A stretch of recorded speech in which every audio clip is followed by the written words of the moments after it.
Ok, alors aujourd'hui petite vidéo pour vous parler des ailes pour spécialistes en PvE et en PvP.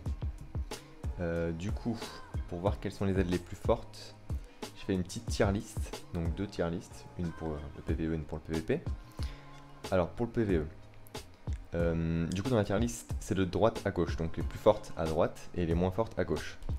Du coup en God tier, on commence avec les ailes de cristal. Donc pourquoi ce sont les meilleures ailes en PvE? C'est parce que c'est les ailes qui font tout simplement le plus de dégâts. Donc 20% de chance de faire un second skill quand vous lancez les skills. Pareil pour les Onyx. La différence du coup ça va être que sur les cristals vous avez un anti-debuff de 30% je crois ou 20%. Mais du coup c'est un peu plus fort que les Onyx. Alors les S tier, en S tier, on a les Florelles.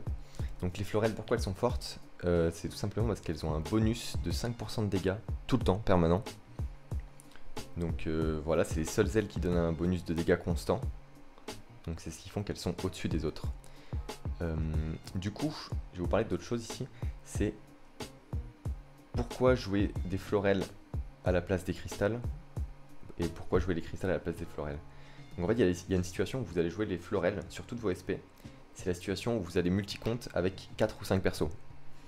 En gros, quand vous faites du multi-compte, vous n'avez pas souvent l'occasion de lancer des skills sur tous vos persos.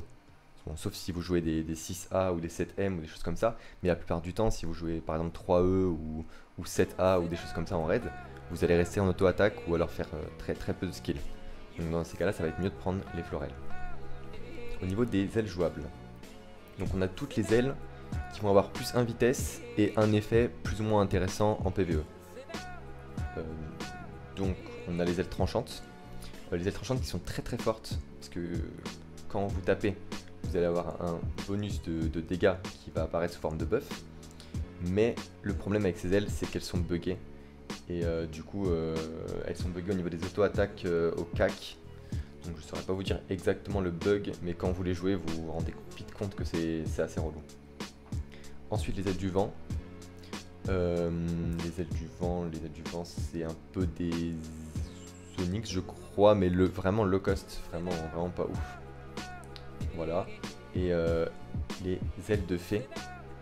Oui, je crois que c'est ça. En gros, vous avez une 7% de chance de remettre le cooldown de votre skill à 0. Donc, c'est mieux que les ailes classiques, mais c'est pas fou non plus. Dans minimum, vous allez avoir toutes les ailes en fait qui vont vous donner un bonus de vitesse. Donc vous vous en foutez un peu des effets ici, vous allez juste les jouer pour le bonus de vitesse. Enfin les effets ils sont pas très intéressants. Et dans nul, les ailes qui ne servent tout simplement à rien du tout. Donc maintenant on va passer à la tier list PvP. Alors la tier list PvP elle ressemble assez à la tier list PvE. Parce que ce qui compte en PvP ça va être vraiment les dégâts. Et que du coup en PvE aussi c'est ce qui compte. Donc God tier, la même chose, les ailes les plus fortes. Il y en a une qui a un anti-effet, l'autre non, mais dans tous les cas c'est celles qui font le plus de dégâts. En S tier, donc celle de droite, ça va être les ailes d'éclair. Donc les ailes d'éclair, pourquoi elles sont fortes? C'est qu'en duel ça proc énormément. En fait c'est des ailes qui vont stun l'adversaire quand il vous tape. Et ça c'est très fort parce que les stuns en PvP c'est insane, ça vous permet de placer tous vos skills facilement et c'est très long. Donc voilà, les Florelles, donc pareil, 5% de dégâts, c'est très cool.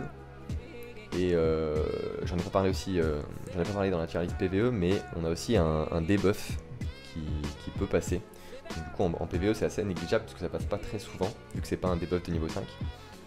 Mais en PvP ça peut passer un peu plus souvent. Dans les ailes jouables, donc on a un peu comme tout à l'heure, toutes les ailes qui vont vous donner un bonus qui n'est pas négligeable. Les méga titanesques qui vont vous donner un petit bonus PVP. Les de fée, enfin la même chose que tout à l'heure globalement. Minimum pareil que tout à l'heure, plus 1 vitesse. Sachant qu'on a les dorés qui peuvent vous permettre de ne pas être attiré, pourquoi pas. À droite ça va être les ailes qui vont avoir un effet supplémentaire que le plus 1 vitesse, mais c'est assez négligeable. Et enfin les ailes nulles, pareil, ça donne rien, c'est nul, c'est juste esthétique. Voilà pour les ailes spécialistes.